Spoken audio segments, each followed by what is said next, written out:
News' Josh Chapin has been very closely tracking every development in this takeover, and he's on the National Mall tonight with new reaction to the D.C. Attorney General's lawsuit. Scott, we asked Mayor Bowser about the lawsuit, and she deferred our question to the Attorney General's office. She said that her main focus continues to be getting the district out of the emergency. Other community members reacting as well tonight. Along the National Mall Thursday, we spotted more National Guard members out on patrol. I love it. I love seeing them here. It makes me feel safer here. And this is my second time here, and I've never seen crime, but I always hear it on the news all the time.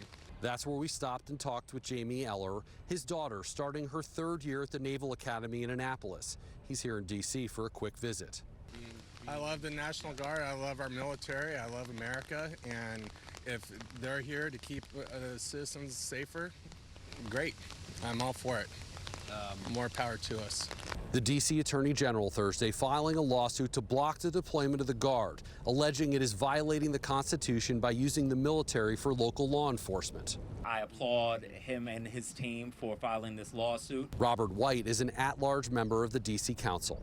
The occupation in D.C. is both illegal and unwelcome, and so as residents and faith leaders stand out to say it is unwelcome and push back on that front, we need our Attorney General and the courts fighting that fight. White attending a prayer vigil outside the Capitol Thursday with a handful of D.C. faith leaders. We're concerned because it seems as if things have gone off the rails. Mayor Bowser continuing to say her main focus is getting out of the emergency, but she did offer this about the National Guard. I know that there's a lot of reporting about how weary they are, and I get that because deployments are hard. People are away from their families, and they may not necessarily think they're on mission. So I think that the deployments themselves are running their course. The Associated Press reporting Thursday that the members of the D.C. National Guard have had their orders extended through December. That extension ensures that they get their pay and their benefits for a mission that could go months longer. Along the National Mall, I'm Josh Chapin, 7 News. Josh, thank you. And despite the Guard's extended deployment, President Trump's federal takeover of the D.C. Police Department is still set to expire in less than a week. He is only allowed 30 days. Any further control must be passed into law. And here are the latest numbers on this operation from the White House. So far, they've made more than 1,800 arrests and have recovered almost 200 illegal guns. We speak now. Tonight marks the last Friday in President Trump's federal takeover of the D.C. Police Department, at least right now. It is set to expire in just 5 days. But even with the end in sight, critics are still pushing back. 7 News' Liana Golden is in Navy Yard tonight with why. Well, there are National Guard members at just about every corner here in Navy Yard. A big group of them here at New Jersey Avenue and M Street, and then across the intersection here near this park, and then down the block where protesters are still chanting this evening. They picked this spot because of the sheer amount of National Guard members here. They want to fight back against what they say is an unfair and unnecessary show of force from their president.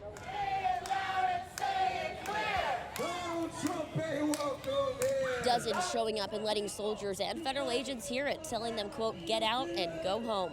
And despite their angst over not knowing exactly how long the surge could go on, it was peaceful as they spread out to take their message all around the district. But the White House insisting it is working, pointing to 1,914 total arrests have been made since this operation began back on August 7th. 198 weapons have been seized. 50 homeless encampments have been cleared. President Trump deployed the National Guard to fight crime on the streets of D.C., as he puts it. If you don't think that deploying soldiers to the streets is the answer, what do you think is? I mean, you just got to look at Chicago. The mayor said the other day, I think maybe yesterday, that you can't incarcerate your way out of crime. You know what I mean? You can't incarcerate your way into public safety. But they've been showing by investing into the community, into mental health facilities, you know, into jobs for the youth, into, you know, housing for families, healthcare, and all these other things, that they have been able to reduce crime. Now there's another much bigger protest planned for tomorrow. People are gathering at Malcolm X Park, otherwise known as Meridian Hill Park in Northwest, and heading downtown.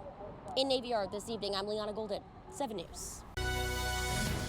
Good afternoon, I'm Michelle Marsh, and first at noon, we have the very latest on the federal takeover in D.C. Right now, there are no plans to extend the takeover past tomorrow, but we are tracking several proposals on Capitol Hill that would upend D.C.'s home rule and change punishment for teens and violent offenders. Meanwhile, students from 4 major D.C. college campuses are staging a walkout. This is a look at students at Georgetown University. This afternoon, students at American and George Washington universities plan to do the same. Organizers call the federal takeover unconstitutional and dangerous. Communities in Ward 7 and 8 are seeking attention from federal officers. Despite the crime crackdown over the past month, 2 men have been shot and killed, and a 3-year-old was killed by a stray bullet. 7 News on your side asked the mayor, the White House, and several federal authorities, where is that local collaboration? Not one of them has given us a straight answer, despite requests from local activists who even offered a list of 60 hotspots prone to dangerous activity. Honestly, over here, I haven't seen anything. They need to be over in these areas that really have a need. Well, yes, it's a problem over here. So if they'll be open to meeting with us, we'll be open to meeting with them. Local community-based groups have not been included in any of these conversations. Where are they?